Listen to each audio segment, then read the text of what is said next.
Story 1. I would be really disappointed if my wife and kids didn't make the top 1%. Assuming it's just me and the dog, I would head to Vermont and carve out a lonely life in solitude. Story 2. What should I have for breakfast? I would stay at home and see if any friends or relatives show up. In the afternoon, I would go out and take a boat. Story 3. So only 1% of us are left. That's about 80 million people, and I have many malls to stock up and prepare. Let's see now. Friends or foes? This should be fun. Story 4. Am I going to drive the fire truck or the tank today? Update my profile to ready to repopulate the world. Hit me up. Story 5. I would be terrified and want to see if any of my family or friends were around. I would check every news feed for clues before everything broke down. Then I would start gathering supplies. Finally, I would ponder why I was left behind. Story 6. The unfortunate aspect is that if it occurred on Saturday morning, there is a possibility that I would not notice until I signed into work on Monday. I am single, live alone, and I prefer to stay at home.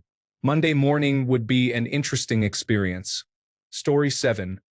I assume those of us who are left will be walking outside of our houses. I assume the others will post online about it.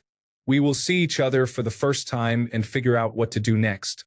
Hopefully, the remaining people will be diverse in age, gender, and intelligence. Still wouldn't make babies, though. Story 8. I have thought about this. I wondered what I would do if everyone else on the planet vanished and I was left behind. I would need cooking equipment, a trailer for my bicycle, non-perishable food for myself and my cat, and some technical manuals. Then I would need to get to the coast, find a working boat or small ship, and sail south before the nuclear power plants in my country melt down. I don't think I would live long, to be honest. It would be pretty grim. If 99% of the population disappeared, rather than all of it, I think my plan would be the same. It would be nice to team up with some people along the way. Story 9. If I knew that 99% were gone, considering that still leaves a good 85 million people on Earth, I would try to find random experts in communication to figure out how to continue life. It is essential to ensure all dangerous things, like nuclear power plants, are shut down until experts can be verified, and to make sure things like pathogen laboratories are sealed. If I don't know what's going on, I might panic and hyperventilate until I get food and take a nap for a day or two. Eventually, it would dawn on me that I need to go out and find people to communicate with. I would probably seek weapons for defense and hunting. I would attempt to find a boat and sail it to a place like New Zealand to live out the rest of my days as a farmer, especially with the abundance of farm animals that likely remain, frolicking now that most of the people are gone. Story 10. Most of the human population is gone. Step 1 is to look for immediate clues in the house and online. Step 2 is to determine survivability if I leave the house. Step 3 is to assess how long the energy infrastructure will last without someone to manage it. Step 4 is to procure supplies. Step 5 is to head to the local college and gain access to their football stadium's public address system to create noise and attract attention to that specific area, while also setting up a camera to see who shows up, if anyone. I will wait a couple of weeks or until the power goes out before leaving the area. Story 11. Oh, it's one of the rare instances where Thanos won and decided to wipe out 99% of the world population. Story 12. Fingers crossed there are members of that 1% who know how to run the nuclear power plants. Otherwise, we are going to be dealing with Chernobyl 2, Electric Boogaloo. Story 13. I really hope the remaining 1% does not consist of the current 1% heirs. We would struggle without those hardworking individuals who know how to operate a backhoe or maintain a water treatment facility. Story 14. Honestly, I would probably go to the nearest hospital and take all the good medications, then hang out with the dogs at the animal shelter. I would set them all free and become the lord of the dogs. I would likely end up overdosing on some strong hospital medications and then being consumed by the dogs. Story 15. Thank you. Now let's see the to-do list. Check on the vegetable garden. Start stockpiling gasoline. Sharpen all my knives and axes. Gather a lot of firewood. Plan the water purification and collection system. Story 16. I hope someone who knows how to keep the internet running is part of the top percentage. I am going to need to search for a lot of information. Story 17. I believe the individuals who provide my medical treatment and those who manufacture and supply my medication are no longer here, which means I will be preparing for a slow decline. Story 18. Honestly, something very human within me would be immediately worried about where my parents are. I'm a 31-year-old man, but I would be calling out for my mom or dad. I am not ashamed to admit it. Story 19. I should go claim a castle, preferably with a moat, and find land somewhere completely secluded in Europe to become a baroness with cats and books. Story 20. I would be sad about not having my girlfriend or family around anymore, but if I still have my cats, I would stick around and survive for them. Story 21. I am going to visit the pharmacy and gun shop, then drive to the West Coast. I will commandeer a sailboat, stock it with supplies, learn to sail, and in 17 days arrive in Hawaii where I can grow anything, keep chickens and goats, hunt wild boar, and spearfish. I will also enjoy the sunsets while admiring my tan. This sounds pretty ideal to me. Story 22. Is the infrastructure still operational? If not, I have a maximum of 3 weeks to resolve the issues of running water and a power source. Story 23. I will look for my boyfriend. That would be the first thing that comes to mind. The rest depends on whether he is still around or not. Story 24. Depends on what 1% is left. It could turn into something good or something terrible. However, life would be a lot harder, at least at the beginning. Story 25. So that leaves about 82 million people. That's like 1 or 2 other people surviving in my neighborhood. The same situation applies to surrounding neighborhoods. I first check to see if the internet is still functioning to try and figure out what happened. If it's zombies, that changes my response. If it's a sudden disappearance, I would gather my neighbors, drive to the local National Guard armory, and then head to a nearby farm to start working the land. I would begin looking for other survivors and build a small village. Story 26. I assume the internet must still be working. Otherwise, how would I attain this specific knowledge about 99% of the population having disappeared? The first thing I would do in that case is search extensively for what to do in this exact situation to ensure I have sustainable and nourishing food and access to clean water. Shelter and medicine come next. Once I have all that worked out, I would probably commit time every day to survival and defense skills and devote the rest of each day to improving my homestead, documenting my experience, creating some form of art, and finding ways to contact and assess other survivors. I imagine the internet would eventually fail, so I would also be raiding libraries for essential knowledge. Story 27. 1% is left. I'm guessing that number would be spread out evenly throughout the planet. How many people would be left on every continent relative to the amount of people there before? It would be unfortunate to be stuck on a tiny island with only a few people. Then I would consider the pros and cons of joining a large group of people or a smaller, nomadic one. What would heighten my chances of survival? How many people would be left in the United States? Would that number be enough to keep everything running? I would pack my belongings and move somewhere where things grow well and the weather isn't too hot or too cold. I would print out all the survival resources online before everything changes. This is what goes through my mind. Story 28. I need to figure out how to communicate with the remaining people and learn as much as I can about safely shutting down nuclear reactors. Story 29. Worry because it is likely that power grids, the internet, and many other systems will stop functioning soon. Therefore, I will be stocking up on water and food to ensure I can sustain myself. I may look for places to obtain supplies and see which houses around me are empty. I believe many problems will arise when the population decreases from 8 billion to 80 million. Story 30. Well, I don't have to get up right away. I might as well turn off the alarm and sleep in.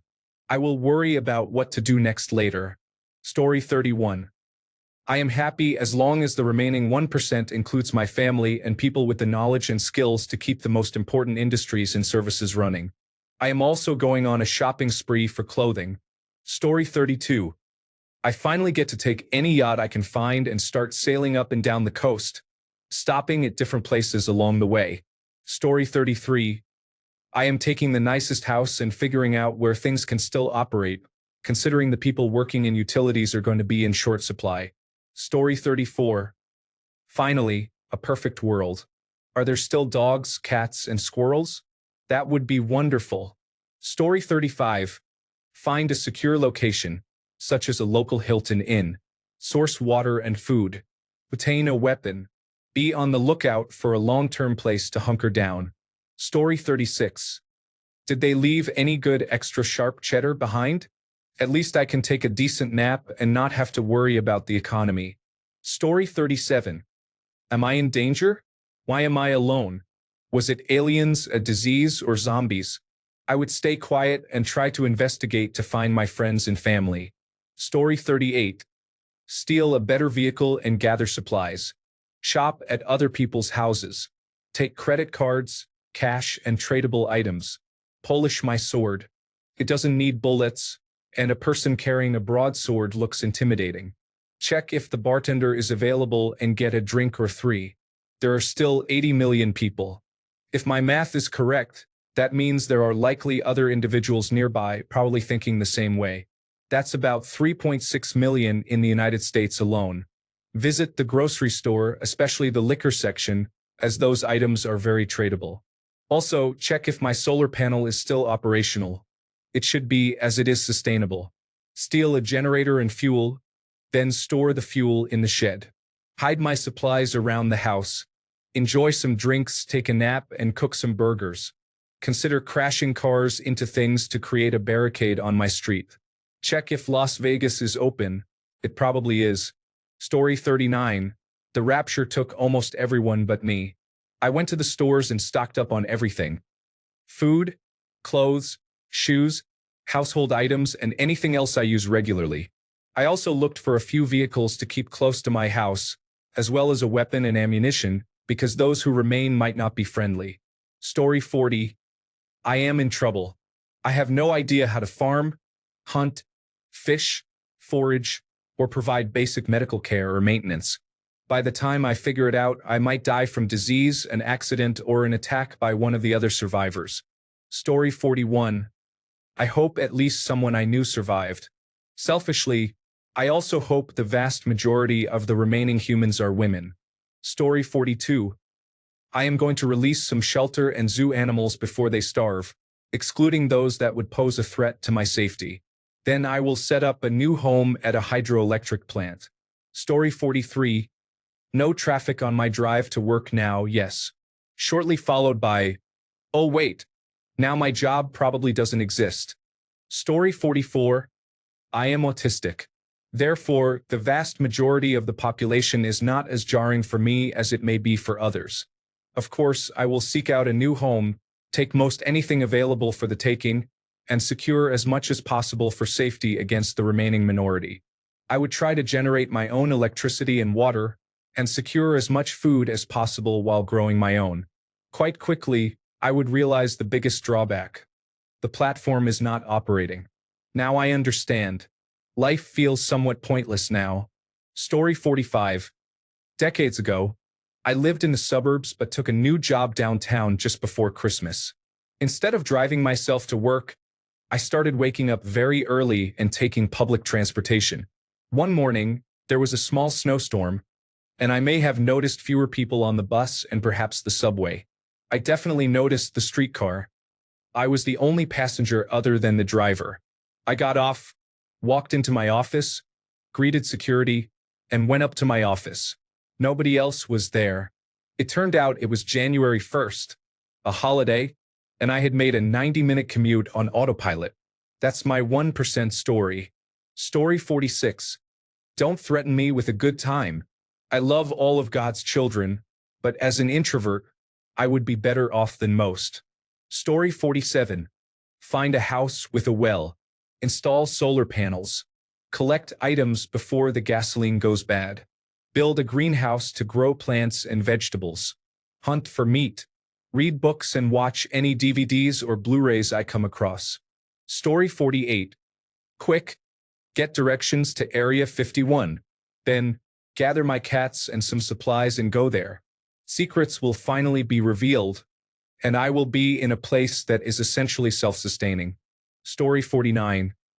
I would finally make a garden, spend my time reading, farming, learning how to sew, and create things I enjoy. I would trade and barter if anyone is nearby. Story 50. 5 a.m. Where is everyone? 3 people showed up to work. 5:45 a.m.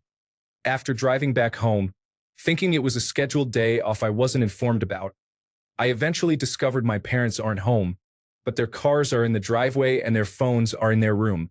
6:15 a.m. I texted my girlfriend, and after she didn't answer, I drove to her place, very confused. During the drive, I noticed that there were no cars on the short route. This realization caused me to start to panic. After discovering my girlfriend wasn't home, I began to panic even more. 6:30 a.m. At this point, I checked social media. Assuming everyone missing just disappeared at midnight, there might be people who uploaded videos from a club or live music event showing others just vanishing. However, the likelihood of these posts going viral for me to see is almost non-existent. Who is going to upvote these few dozen posts? 7 a.m. I felt very confused and worried. I saw 3 people and 12 cars so far. Everything else seemed normal. I decided to walk the block to the university to see if anyone was there. 7:30 a.m. At the university, I ran into a few people and asked them if they had seen anyone and if they could stay with me. I was definitely close to shock at this point. 8:30 a.m. After an hour, there might be a dozen of us together on the university grounds, all on our phones trying to find out what is happening. Most posts are probably on social media, with a few friends and family sharing that they are alone and that most people are missing. This is when things start to get real. I might faint thinking about what will happen in the next month and what the best course of action is. On top of that, I would feel extremely sad that my family is gone. 9:30 a.m. Hopefully, I have collected myself enough to make a video about what I think is going on and send it to all my contacts. In the video, I would quickly explain that I was heading to Chicago and that everyone in North America should do everything in their power to be in Chicago within a week. Otherwise, they would be doomed to no power and no water in less than 2 weeks. I would urge everyone to send the video to all of their contacts. Story 51. First, I would use the restroom. Next, I would eat breakfast. Finally, I would get out of bed. Story 52. First thought. What just happened? Second thought. Am I dreaming? Third thought. Where is everyone I care about? Then a wave of panic hits. I run outside, checking my phone and the internet to see if it's working. Once it sinks in, I start thinking about food, water, power, safety, and how to find other survivors. Then the big existential dread creeps in. Why am I still here? And what now? Story 53. You should learn nuclear physics quickly and hope you can shut down those power plants and missile sites. Also, get a fast and reliable mode of transportation. Story 54. Need to gain access and ownership of entire banks, hospitals, and farms. This may be within a country, but with 99% gone, I would pursue coverage across a continent. Story 55. I live with one other person in a large house in the suburbs. We have opposite sleep schedules, and I am currently unemployed. It may take me some time to realize that many people have disappeared.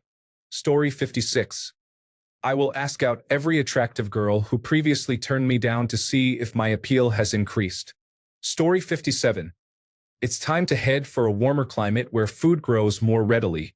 We need to identify those with practical expertise and skills, and those who need to acquire them, as we may be in for a challenging experience.